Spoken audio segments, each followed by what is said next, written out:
तो हम लोगों का चैप्टर चल रहा है अभी प्रकाश, है ना। और एक क्लास या दो क्लास, एक क्लास हुआ है ना, एक क्लास हो गया है इसके ऊपर। ठीक, ओके। प्रकाश क्या होता है? हाँ, लाइट तो उसका इंग्लिश ट्रांसलेशन है। ऊर्जा होता है। कैसा ऊर्जा होता है प्रकाश?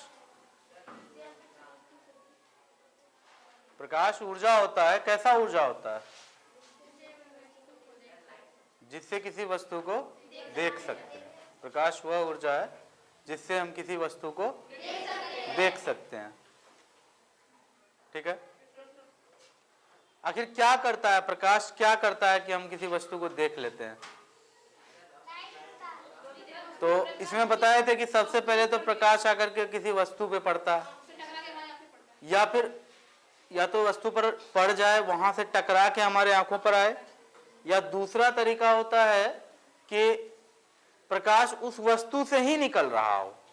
जैसे कि ये बल्ब हम लोग देख पाते हैं, चाहे जैसा भी हो, ये बल्ब हमें दिख जाता है। जबकि इस रूम में अभी लाइट का एक ही सोर्स है, ये बल्ब। तो कोई दूसरा लाइट अगर के इस बल्ब पे पड़ रहा है, ऐसा तो हो नहीं रहा है, फिर भी ये बल्ब हमें दिख रहा है। तो यहां हम इस बल्ब को क्यों देख पा रहे हैं? क्योंकि इस बल्ब से निकलने वाला लाइट डायरेक्ट हमारे आंखों तक आ रहा है। अच्छा, ये तो बात हुआ, एक समझ में आया कि कोई भी वस्तु पर लाइट पड़ता है, वहां से लाइट रिफ्लेक्ट होता है, तो हमारी आंखों पर आके टकराता है, हमारी आंखों के रेटिना से टकराता है, तो फिर हम लोग देख पाते हैं। और क्या करता है प्रकाश? तो आपको बताए थे कि हमारी आंखों में ढेर सारे विजुअल नर्व्स होते हैं। ठीक है, दृश्य तंत्रिकाएं, विजुअल नर्व्स। तो लाइट आकर के उन विजुअल नर्व्स को एक्टिव करता है, एक्साइट करता है, उत्तेजित करता है, तो फिर हम लोग किसी को देख पाते हैं। ठीक है, लाइट में कुछ एनर्जी होता है, वो एनर्जी से वो जो आंखों का वो नर्व्स है वो एक्टिव हो जाता है, एक्साइट हो जाता है, वो एनर्जी पाते साथ ही एक्साइट हो जाता है, और हम लोग कोई भी वस्तु को देख पाते हैं। कुछ उसी तरह से जैसे कि आप लोग बायोलॉजी में एक प्रयोग किए होंगे, एक एक्सपेरिमेंट किए होंगे कि एक जो पौधा है उसको बाहर सनलाइट में अगर रखा जाए तो उसका ग्रोथ अच्छे से होता है, लेकिन अगर उसको अंधेरे में एक रूम में रख दिया जाए, कितना भी आप उसमें अच्छे से खाद पानी जो कुछ भी आप डेली देते रहिए, लेकिन वो तुरंत सूख जाता है, आगे बढ़ नहीं पाता है। नहीं, ऐसा होता है ना? क्यों ऐसा होता है? क्योंकि लाइट का एकदम सनलाइट का सबसे ज्यादा जरूरी होता है किसी भी पौधा को अपना खाना बनाने के लिए, इसलिए उसे सनलाइट में रखा जाना चाहिए। अगर आपको पौधा को ग्रो कराना है तो आपको उसे सनलाइट में रखना पड़ेगा। आप एक बंद कमरे में किसी पौधे को अच्छे से ग्रो नहीं करा सकते हैं। कुछ एक्सेप्शन है जो शो प्लांट के रूप में घर में लोग यूज करता है, अगर उनको छोड़ दें तो मैक्सिमम प्लांट सनलाइट से ही एक्टिवेट होता है ना। बिल्कुल उसी तरह से हमारी आंखें भी लाइट से एक्टिवेट होता है और किसी वस्तु को देख पाता है। यहां तक क्लियर है? आज हम लोग दो चीजें ऐसे पढ़ेंगे, दो या तीन टर्म्स ऐसे होंगे जो 6th क्लास में हो चुका है, जो 6th क्लास में हो चुका है, हम लोग फिर से उसको देखेंगे। पहला है पारदर्शी, इसको इंग्लिश में कहते हैं ट्रांसपेरेंट। ओके, पहला है पारदर्शी यानी ट्रांसपेरेंट। इसको समझिएगा ठीक से कि लकड़ी, लोहा, ठीक है, किताब,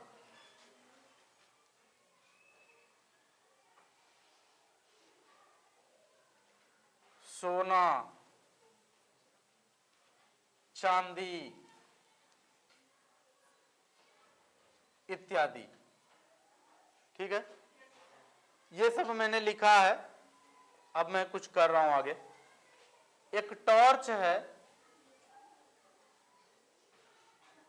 इसका स्विच आपने अगर मान लो कि ऑन कर दिया तो इससे लाइट रे निकलता है ढेर सारा, नहीं कोई दिक्कत है।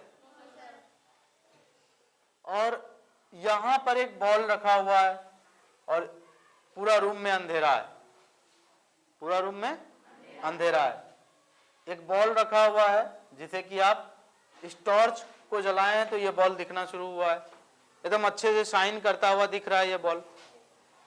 आपने बीच में एक लकड़ी का टुकड़ा लाकर रख दिया, तख्ता के जैसा एक लकड़ी का टुकड़ा लाकर के एकदम बीच में बीचों बीच खड़ा कर दिया,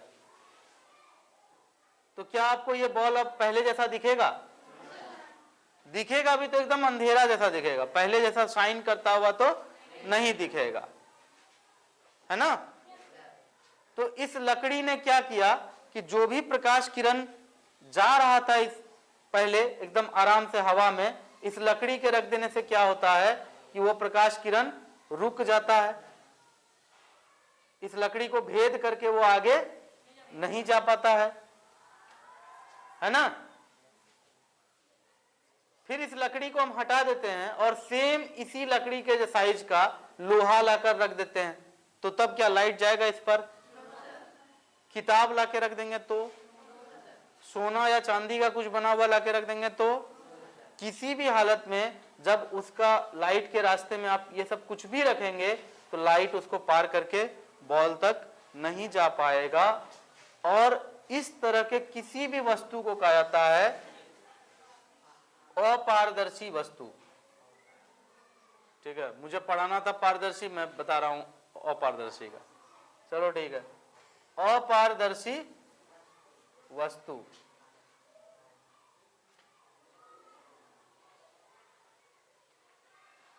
ठीक है, इसको पहले अपारदर्शी ही सीख लेते हैं। यहां पारदर्शी को हम अपारदर्शी कर देते हैं। यहां इसका इंग्लिश तब चेंज हो जाता है, इसका इंग्लिश होता है ओपेक।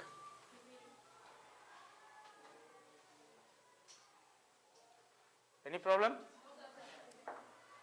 तो ये जो भी वस्तुएं हैं जो खुद से होकर लाइट को आर पार जाने नहीं देते हैं, इनको क्या कहा जाता है? अपारदर्शी। जिसको लाइट पार न कर पाए वो है अपारदर्शी, जिसको लाइट पार न कर पाए वो अपारदर्शी है, इंग्लिश में कहते हैं ओपेक। कोई दिक्कत? अब हम लोग आ जाते हैं फिर से किस पर? पारदर्शी पर। पारदर्शी यानी कि ट्रांसपेरेंट। ट्रांसपेरेंट। अब ध्यान से देखना,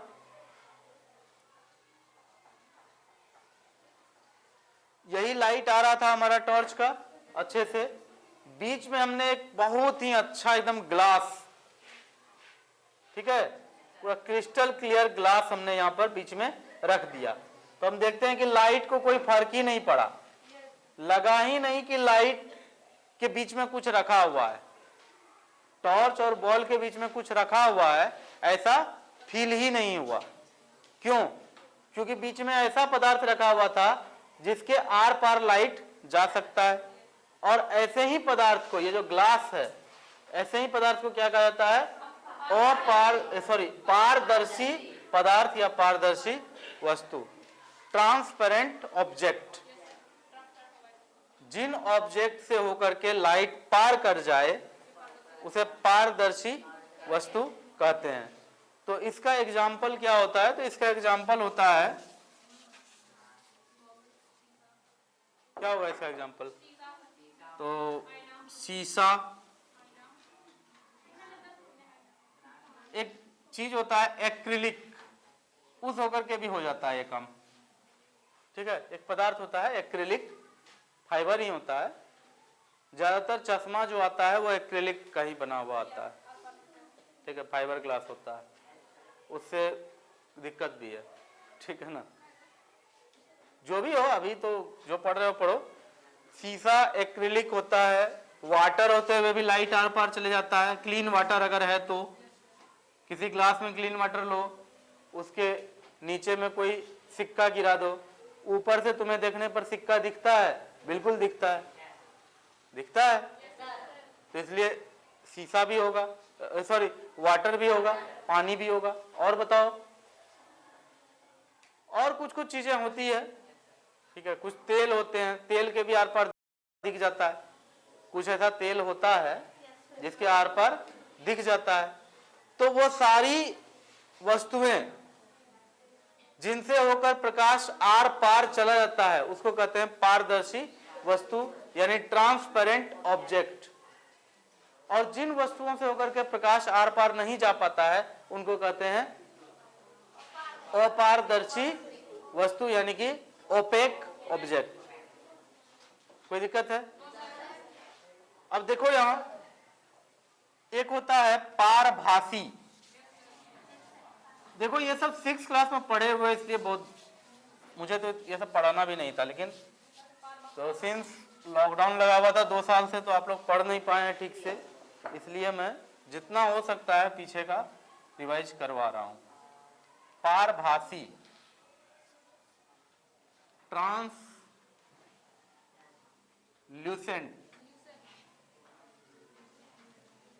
ट्रांसल्यूसेंट, पारभासी।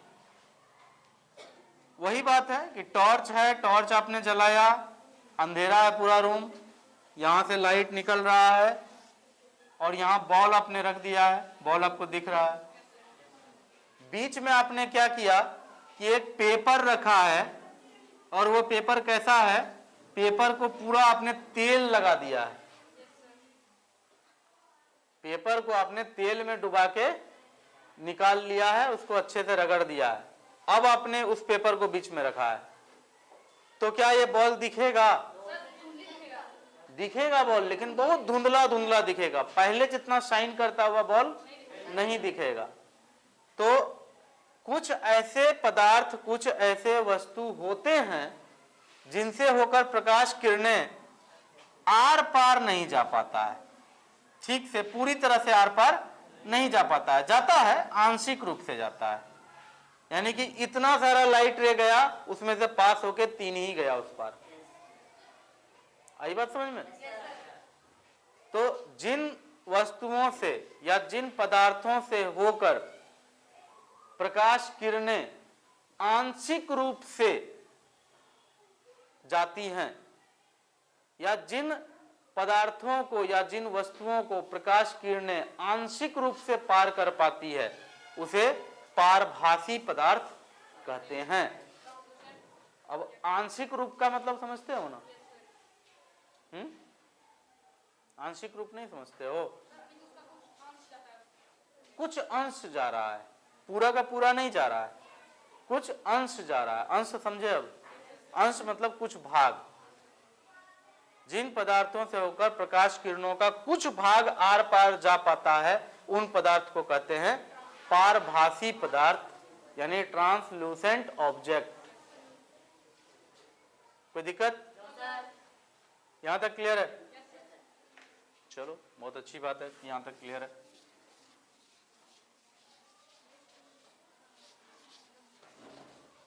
अब जो हम लोगों को पढ़ना है वो है प्रकाश के गुण।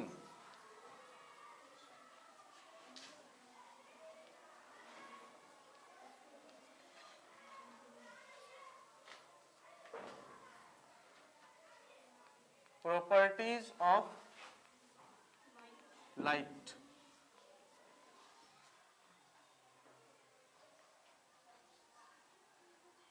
पहला गुण है कि प्रकाश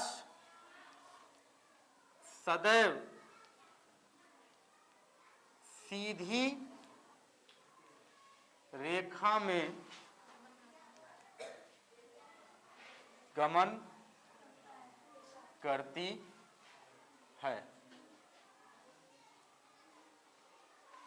प्रकाश हमेशा सीधी रेखा में गमन करती है।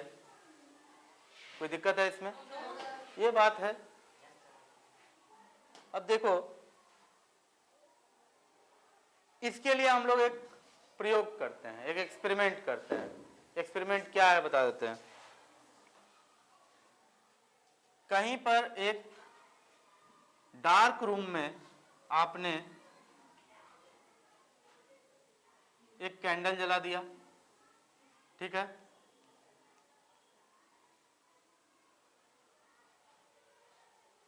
तो उस रूम में एक बॉल रखा हुआ था और वो बॉल आपको दिख रहा था। वो बॉल आपको दिख रहा था। वो इसलिए दिख रहा था क्योंकि कैंडल से लाइट निकल के इस बॉल पर पड़ा और इस बॉल से लाइट रिफ्लेक्ट होकर के आपकी आंखों तक आ गया। नहीं, इसलिए ये बॉल आपको दिख गया। कोई दिक्कत है इसमें? लेकिन अगर आपने एक किताब लिया या एक पेपर लिया, देना एक पेपर,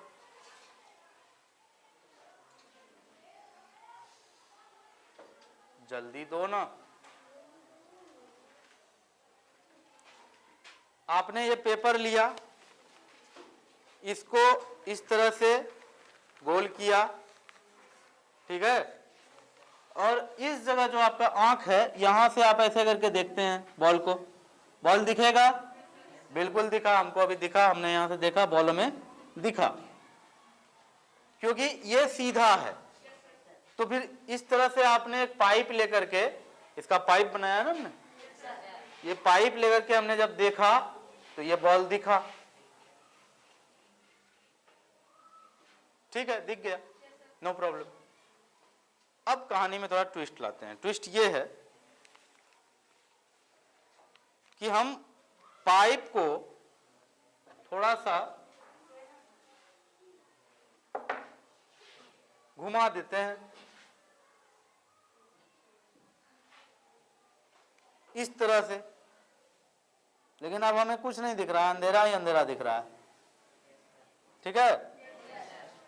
ये बॉल तो कम से कम नहीं दिखेगा, अंधेरा ही अंधेरा दिखेगा। क्यों ऐसा हुआ? क्योंकि लाइट घूमकर इस तरह से नहीं जाती है। लाइट कभी भी घूमकर ऐसे तो नहीं जाएगी। लाइट जब भी जाना था वो सीधा ही जाना था, तो सीधा तो दिख रहा था, सीधा देखने पर दिख रहा था बॉल। अगर सीधा कोई आदमी बॉल को, सीधा पाइप लेकर के बॉल को देखना चाहे तो आराम से दिखेगा बॉल।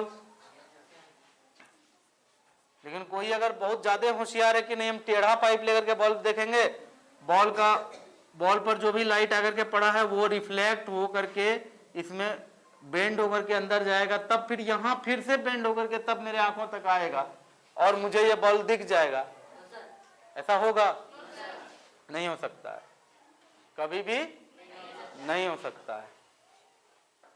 तो इस एक्सपेरिमेंट से हम लोगों को एक क्लू मिला, एक कंक्लूजन तक हम लोग गए कि लाइट हमेशा सीधा रेखा में गमन करता है, टेढ़ा रेखा में वो गमन नहीं करता है। इवन तुम वो तो छोड़ो, इसको तो बहुत ज्यादा बेंड कर दिया हमने। अगर मान लो कोई आदमी इस तरह का भी अगर पाइप लेकर के देखे ना, इस तरह का भी पाइप लेकर के देखे ना, तो भी बॉल नहीं दिखेगा। दिखेगा क्या? नहीं दिखेगा बॉल। बॉल केवल इस तरह के पाइप में ही दिखेगा, बिकॉज ये पाइप सीधा है ना। और सीधा पाइप में इसलिए दिख पाया क्योंकि लाइट जो इससे टकरा के आंखों तक जाएगा वो सीधा रास्ता पर ही चल सकता है। जरा सा भी टेढ़ा होकर के लाइट चल सकता है क्या? नहीं चल सकता है। कोई दिक्कत है? इसलिए हमने कहा कि प्रकाश सदैव सीधी रेखा में गमन करती है। कोई दिक्कत नहीं ना? तो यही कंसेप्ट है इसका। ठीक है, नेक्स्ट टॉपिक पर चले अब।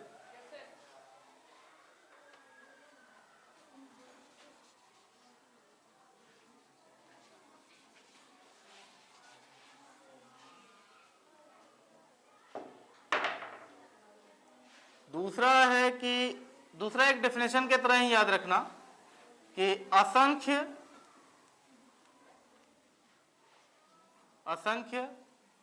यानी अनगिनत, ठीक है, अनगिनत, अनलिमिटेड, असंख्य प्रकाश किरणों को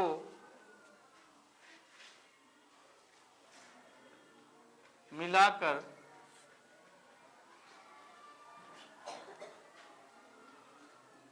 प्रकाश पुंज बनता है। प्रकाश पुंज को कहा जाता है लाइट बीम, लाइट बीम।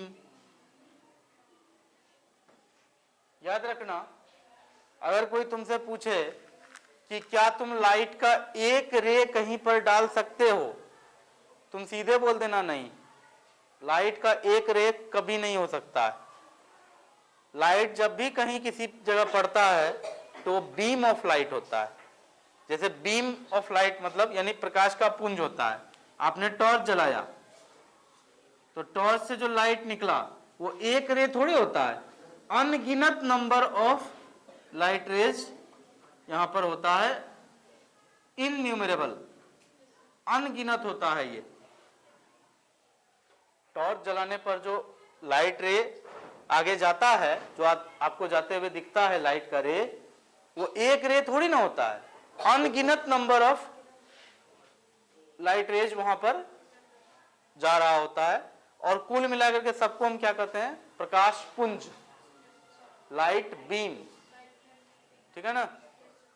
तो एक डेफिनेशन की तरह कि कोई पूछ देगा प्रकाश पुंज क्या होता है, तो असंख्य प्रकाश किरणों को मिलाकर प्रकाश पुंज बनता है, या एक ही दिशा में जा रहे असंख्य प्रकाश किरणों को प्रकाश पुंज कहते हैं। इस तरह का बात सब किया जाता है।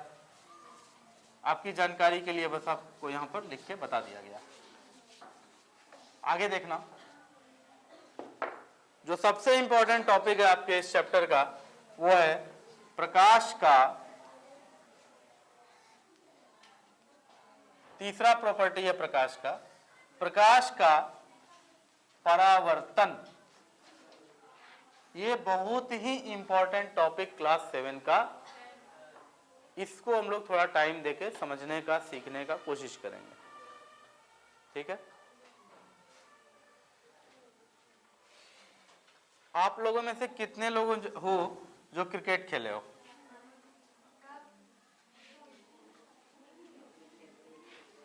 क्रिकेट खेले हो? चलो ठीक ठाक लोग क्रिकेट खेले हो। कितने लोग हो जो क्रिकेट देखे हो? चलो ठीक है, बहुत अच्छा।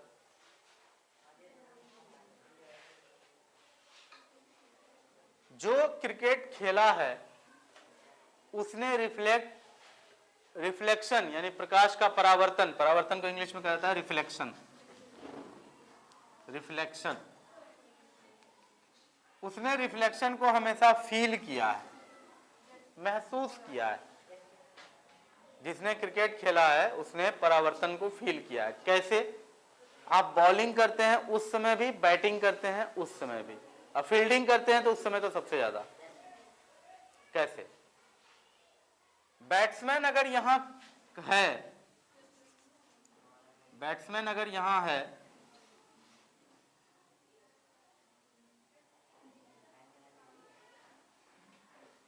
ठीक है ना, और यहां से बॉलर अगर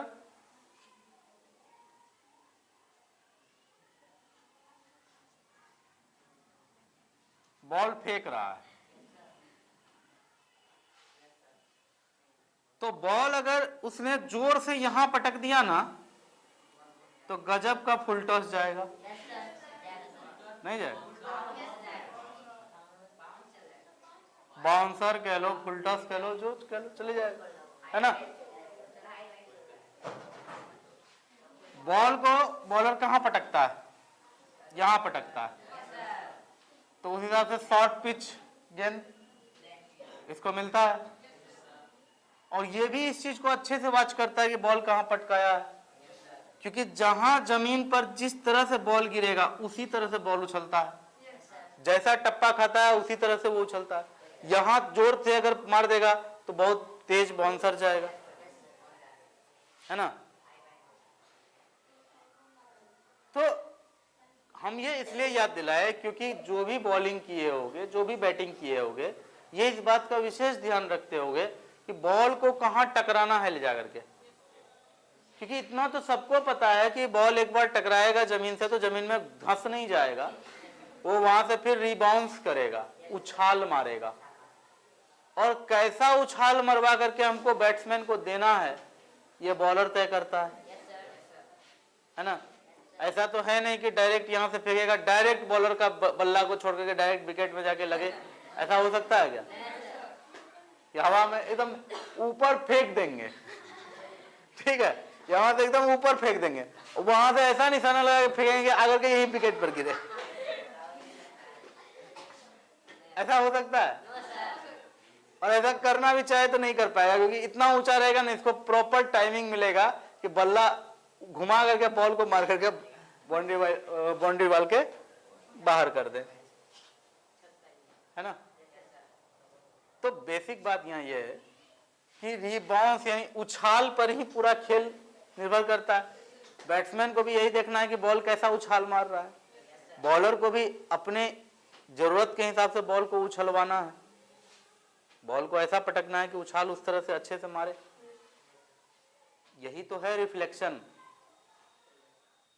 लाइट का भी रे कहीं पर आकर पड़ता है तो लाइट रे किसी भी ओपेक यानी अपारदर्शी पदार्थ पर जब पड़ता है तो वो अंदर धंस नहीं जाता है, वो रिफ्लेक्ट कर जाता है। बॉल के बारे में मैंने कहा कि रीबाउंस करता है, उछाल को इंग्लिश में क्या कहते हैं? रीबाउंस।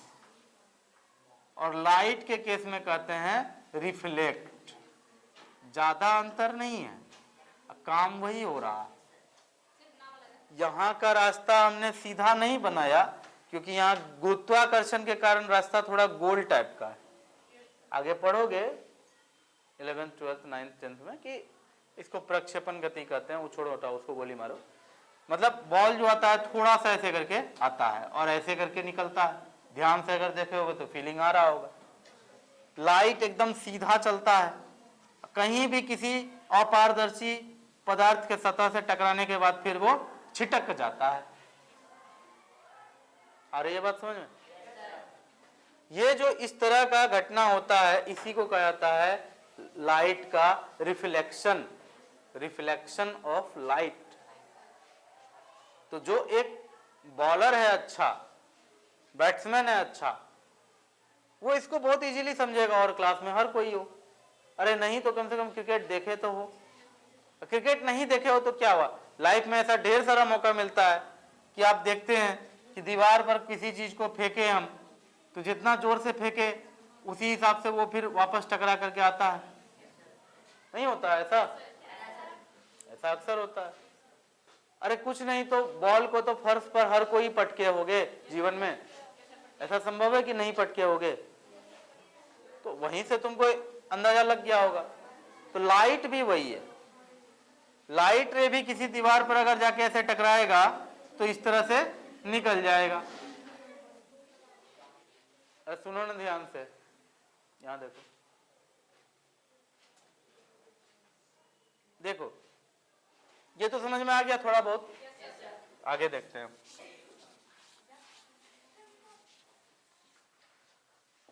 देखो अगर कोई दीवार है, कोई दीवार है, इस साइड एक मुन्नूलाल खड़ा है और ये बॉल फेंका, बॉल जाके यहां टकराया, टकराने के बाद फिर वापस इधर गिर गया। कोई दिक्कत है? बॉल यहां से मारा था, इस जगह से बॉल मारा, ये बॉल यहां पर टकराया और इधर से निकल गया, मतलब नीचे गिर गया, उतना जोर से नहीं मारा था। या जोर से मारता भी तो ये बॉल जो था ये इस तरह से निकलता, लेकिन अगर के यहीं गिरता। अगर बॉल यहां आके टकराता जोर से तो यही होता, बॉल इधर थोड़ा सा ऊपर उठ करके निकलता, लेकिन आकर के इसके ऊपर ही गिरता, ये पीछे आकर के कैच करता, है ना, यही होता। लेकिन लाइट रे का क्या सिस्टम है कि लाइट रे जाकर टकराएगा, उसको कोई लेना देना नहीं है कोई चीज से, जहां टकराया सीधे ऐसे छिटक जाएगा और जाते रह जाएगा अनंत तक, वो मुड़ता नहीं है कभी भी। तो बॉल इस तरह से आ गया, ये नहीं मुड़ा, क्यों? क्योंकि बॉल पर गुरुत्वाकर्षण बल कार्य कर रहा है, ग्रेविटेशनल फोर्स इस पर काम कर रहा है, जो कि हमेशा उसको नीचे खींच रहा है। अगर बॉल पर गुरुत्वाकर्षण बल नहीं काम करता तो ये भी चले जाता अंतरिक्ष में टकरा करके, पता नहीं ऐसे करके कितना सामान धरती का अंतरिक्ष में जा चुका होता है ना। लेकिन ऐसा कुछ होता नहीं है, नहीं होता है तो हम लोग के पास बहुत सारा सामान है, नहीं तो फिर तुमसे किसी को दुश्मनी होता हो, तुम्हारा पेन उठा करके फेंक देता ऊपर फिर नहीं आता वापस। उसी तरह देखो, ये है एक सतह, ठीक है, नीचे इस तरह से इसलिए दिया गया है, मतलब इसके नीचे कुछ है, ठीक है। ये सतह है जो कि हम लोग ऊपर से देख रहे हैं, और इस पर आपने क्या किया कि एक लाइट रे इंसिडेंट करा दिया, इंसिडेंट करा दिया मतलब आपतित करा दिया, और जैसे ही आपने आपतित कराया, लाइट कुछ इस तरह से आपको जाता हुआ भी दिखा, पूरा अंधेरा रूम है, तो इसमें आपने ऐसे लाइट डाला है इस सतह पर, तो सतह पर लाइट इस तरह से निकलता हुआ दिखा, और बीच में कुछ नहीं है, लेकिन अपने समझ के लिए हम लोग तब मान के चलते हैं कि कोई एक रड है जो इस सतह के एकदम लंबवत रखते हैं, ऐसा रखते हैं उस रड को कि जो है ना वो इस सतह के साथ 90 डिग्री का कोण बनाए। तो ऐसे कर देने का मतलब ही होता है 90 डिग्री, पता है ना तुम लोग को। तो ये 90 डिग्री का कोण बना रहा है, कौन? ये वाला रेखाखंड या रेखा जो कह लो, और लाइट हमारा इधर निकल रहा है। Any problem? इस घटना को कहा जाता है परावर्तन। आप लोग ऊपर लिखना, इस घटना को क्या कहा जाता है? परावर्तन। किसी भी प्रकाश किरण का एक सतह से टकराकर वापस उसी माध्यम में लौट जाना जिधर से वो आ रही थी, इस पूरे घटना को प्रकाश का परावर्तन कहते हैं। कोई दिक्कत? इस तरफ हवा है, इस तरफ दीवार है, ठीक है, तो हवा का ये टोटल कहलाएगा एक माध्यम, और दीवार में जो ईंट है उसको कहा जाएगा दूसरा माध्यम। तो लाइट रे आकर के तो दीवार में घुसेगा तो नहीं है, दीवार अगर व्हाइट पेंट किया हुआ है तो वो क्या होगा, टकरा करके फिर वापस निकल जाएगा। अब जान लो कि इसमें किसको किसको क्या कहा जाता है।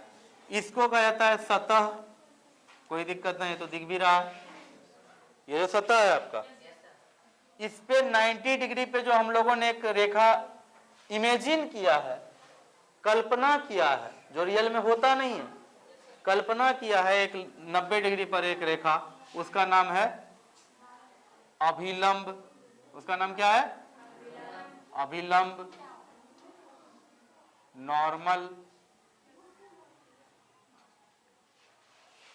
जो लाइट रे आपने टॉर्च लेकर के डाला यहां पर, जो लाइट रे आपने डाला,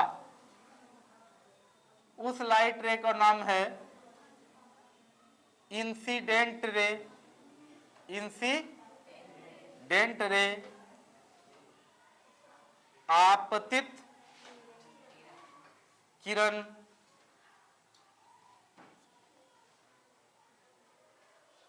जो लाइट रे इधर छिटक के निकला इसका नाम है reflected ray. Reflected ray Hindi में कहते हैं परावर्तित किरण। परावर्तित किरण।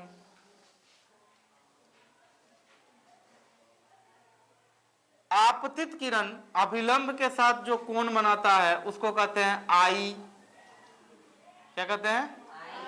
आई। आई का मतलब हो जाता है आपतन कोण। आई का मतलब आपतन कोण। Angle of incidence. Angle of incidence आपतन कोण। जो कोण आपतित किरण अभिलंब के साथ बनाता है उसको आई यानी कि आपतन कोण एंगल ऑफ इंसिडेंस कहते हैं। वाह वाह वाह वाह, लाइट कट गया।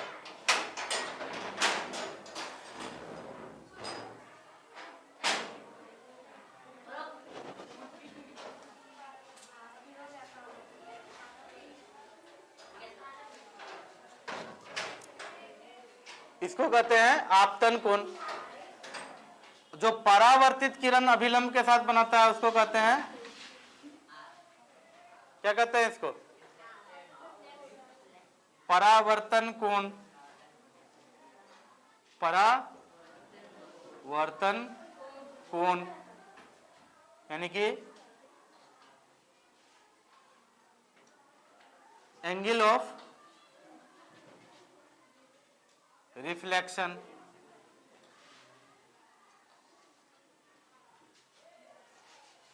सारा बात समझ में आया? सबको आया? अब यहाँ जो मूल बात है एकदम रूट जो हमें समझाना है यहाँ वो यही समझाना है कि परावर्तन का अपना एक नियम होता है। परावर्तन होता क्या है ये तो समझ में आ गया कि कहीं भी लाइट रे आया आकर के टकरा के वापस लौट गया, इसी को कहते हैं परावर्तन। ठीक है। इसमें अब देखो कि वो जो लौट गया उसका कुछ नियम होता है, यूं ही नहीं लौट जाता है। और वो नियम क्या है? परावर्तन का नियम क्या है? हमेशा याद रखना कि परावर्तन में आई बराबर हमेशा आर होता है। अगर शब्दों में लिखें तो लिखना पड़ेगा आपतन कोण बराबर परावर्तन कोण, हमेशा। कोई दिक्कत? और दूसरा एक और नियम होता है जो आगे के क्लास में पढ़ोगे, अभी नहीं बताएंगे, बेकार में कंफ्यूज करोगे, जानने की कोई जरूरत नहीं है। अभी जो ढेर फुचफुच कर रहा है कि नहीं बता दीजिए, वो बेकार में अपना माथा खराब कर रहा है। अभी यही बता रहे हैं, यही तो आउट ऑफ सिलेबस हो गया। तो आपको बस इतना जानना है कि I बराबर R होता है। 7th क्लास में इतने जानना है, आगे क्लास में और आगे की बात होगी। अभी यहां तक क्लियर है? समझ में आ गया सबको? धन्य हो गए हम, समझ में सबको आ गया। किसी को कोई दिक्कत नहीं है? आप लोगों को पढ़ाने में यही फायदा है कि आप लोगों को कोई दिक्कत ही नहीं होता है ना। अब हम ऐसा पढ़ा रहे हैं इतना अच्छा, क्या आप लोग इतना अच्छा समझ रहे हैं? क्या आप लोग कुछ समझ ही नहीं रहे हैं इसलिए कोई दिक्कत नहीं हो रहा है? ये सारी बातें राम जाने। क्लास यहीं ओवर करते हैं, टाइम हो गया है।